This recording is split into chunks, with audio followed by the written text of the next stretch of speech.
Let's go. সুপ্রিয় দর্শক, আপনারা কেমন আছেন? সবাই আশা করি ভালো আছেন। আজকে আমরা চলে যাব আবার সেই বর্ডারে, অর্থাৎ বাংলাদেশের শেষ সীমানা প্রতিবেশী দেশ ইন্ডিয়ায়। আপনারা আমার আগের ভিডিওতে দেখেছেন যে বিএসএফ এর ধাওয়া সহ্য করেও আমি একটি ব্লগ ভিডিও বানিয়েছিলাম। এতে আপনাদের অনেক জনপ্রিয়তা পেয়েছে, যার কারণে আমি এখন নতুন একটি ব্লগ ভিডিও বানাচ্ছি, যেটি হলো আমি মাটি আনতে যাচ্ছি ইন্ডিয়া থেকে বাংলাদেশে। তো এটা চূড়া চালান নয়, এটা আমরা নিজের জন্য আনছিলাম। তো আমরা যাচ্ছি এখনই, কথা না বাড়িয়ে চলে যাই। আমাদের বাড়ি থেকে খানিকটা দূরেই ইন্ডিয়া, তাই হেঁটেই চলে গেলাম এখান থেকে এখানে। এর কারণে হাঁটতেই পারছি না, প্রচুর গরম এবং মোবাইলও গরম হয়ে গেছে। যাওয়ার সময় একটি বিরতি দেখতে পেলাম, ক্যামেরার সামনে নিতে সে পালিয়ে গেল। তো আমরা আবার যাত্রা শুরু করি। আমরা কথা বলতে বলতেই চলে এলাম এখানে ইন্ডিয়ায়। অতঃপর আমাদের সেই আজকে ব্লগের গন্তব্য সেই বর্ডার ইন্ডিয়া। তো দেখছেন ইন্ডিয়ার ধারে বাংলাদেশের কিছু জমি রয়েছে স্থানীয়, সেগুলো অনেক চকচক করছে সূর্যের আলোতে। আমার মোবাইলের ক্যামেরাও সাধারণত যে কোনো ফিল্টার নয়, আপনারা জানেন ভালো করে যে আমি ফিল্টার দিয়ে কাজ করা পছন্দ করি না মূলত। আর আমি অন্য কিছু দেখাতে চাই না আপনাদের, আজকে দেখাতে চাই প্রাকৃতিক কিছু সৌন্দর্য, অর্থাৎ বাংলাদেশ এবং ইন্ডিয়ার মাধ্যমে বর্ডারের মাধ্যমে কিছু সৌন্দর্য।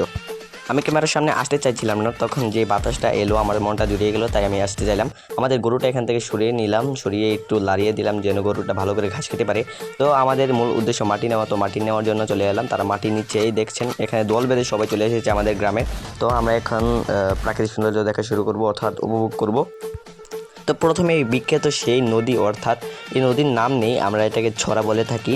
তো ছড়া আসলে ছড়া নয়, এই কবিতা ছড়া নয়, আমরা এটাকে ছড়া বা গাং বলে থাকি সাধারণত, কিন্তু এটা অনেক ছোট। আমরা এখানেই প্রথমে উপভোগ করব আমাদের প্রথম প্রাকৃতিক সৌন্দর্য।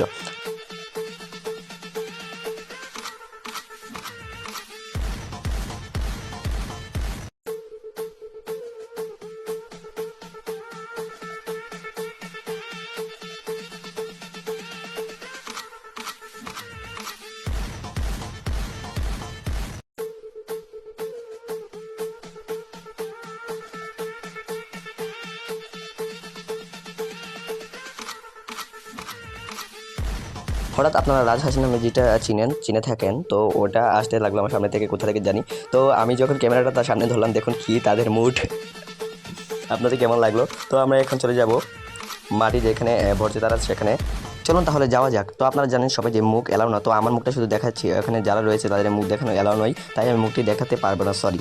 তো আপনারা দেখছেন এটাকে আপনারা কি বলেন, তো কমেন্টে বলে যাবেন যে মাটি একত্রে কোবালো। তো যিনি মাটি কোবাচ্ছেন তাকে কি বলে তা আপনার কমেন্টে বলে যাবেন। তো চলেন আপনারা আরেকটি প্রাকৃতিক সৌন্দর্য দেখিয়ে নিয়ে আসি। পাহাড় তো আপনারা অনেকেই দেখেছেন, তো পাহাড় বাদ দিয়ে অন্য কিছু দেখিয়ে আনি। বর্ডার বললাম যেহেতু, বর্ডার না দেখালে হবে, তো আপনারা আপনার বিএসএফ এর বর্ডারটা দেখে নিন। আমাদের এখানের সম্ভবত ম্যাপের মধ্যে গেলে দেখা যায় যে 4 নং ওয়ার্ড এটি, তো 4 দিয়ে দেখা যায়। তো এটা হলো মান্দা, আমরা মান্দা বলতে থাকি। আপনারা কি বলেন যে নদীর ধারে যেটা থাকে। তো আমরা ওই পার যাচ্ছি। তো ওই পার যাওয়ার সময় দেখলাম যে এই যে আমার ভাই সবার আগে পৌঁছে গেছে, আমার আগে। ছায়ের মধ্যে অবশ্যই আমাকে এবং ক্যামেরাকে দেখে ফেলেছেন আপনারা। তো আমি দেখাতে চেয়েছিলাম মূলত যে আমি ওই পার গিয়েছি এবং তাতে আমার প্যান্টে ভিজে গেছে। তো আমরা যাচ্ছি ওই পার, আমার ভাই শুধু বায়না ধরছে যে আমি আমার ভাই বলছে শুধু বর্ডারে যাও, তোমার একটি ফটো তুল, তোমার মোবাইলে কোনো ফটো নেই। তো যাই হোক, আমি এখানে চলে এসেছি যে আমার পাড়ার একজন আমার সমবয়সী একটি ছেলে, তো সে মাছ মারছিল, দেখুন আমার অনুরোধে সে জালটি তুলে ফেলো। তো আমরা যাচ্ছি আরেকটি প্রকৃতির নিদর্শন, দেখুন একটি সাধারণ ছোটো ড্রেন দিয়ে মাছ যাচ্ছে এবং অনেক প্রাণীও যাচ্ছে, পানি যাচ্ছে। এটি জুম করে সুন্দর করে দেখলে দেখেন এটাকে ঝর্ণার মতো দেখা যায়। তো আপনারা চলে যান পরের আরেকটি জিনিসের মধ্যে, এটা এইখানেই। তো আমরা অনেক এখানে জিনিস আছে, তো কি দেখবো তাকে বলার কারণে সে আমার ছাতার নিচে আশ্রয় দিল। তো এই গরমের মধ্যে থাকাই যাচ্ছে না, তো সে আমাকে নিয়ে এই পার চলে আসলো। তো দেখতে পাচ্ছেন আমাদের দুইজনকে। তো এখন লাস্ট কথা, আমরা এখন মাটি নিয়ে চলে যাব। মাটি নিয়ে আমি বসতে পারছি না, কারণ আমার কোমরে ব্যথা দুদিন ধরে অনেক। তাই আপনারা যদি ভিডিওটি ভালো লাগে তো লাইক করবেন, কমেন্ট করবেন এবং শেয়ার করবেন। বাই, আল্লাহ হাফেজ, ভালো থাকবেন।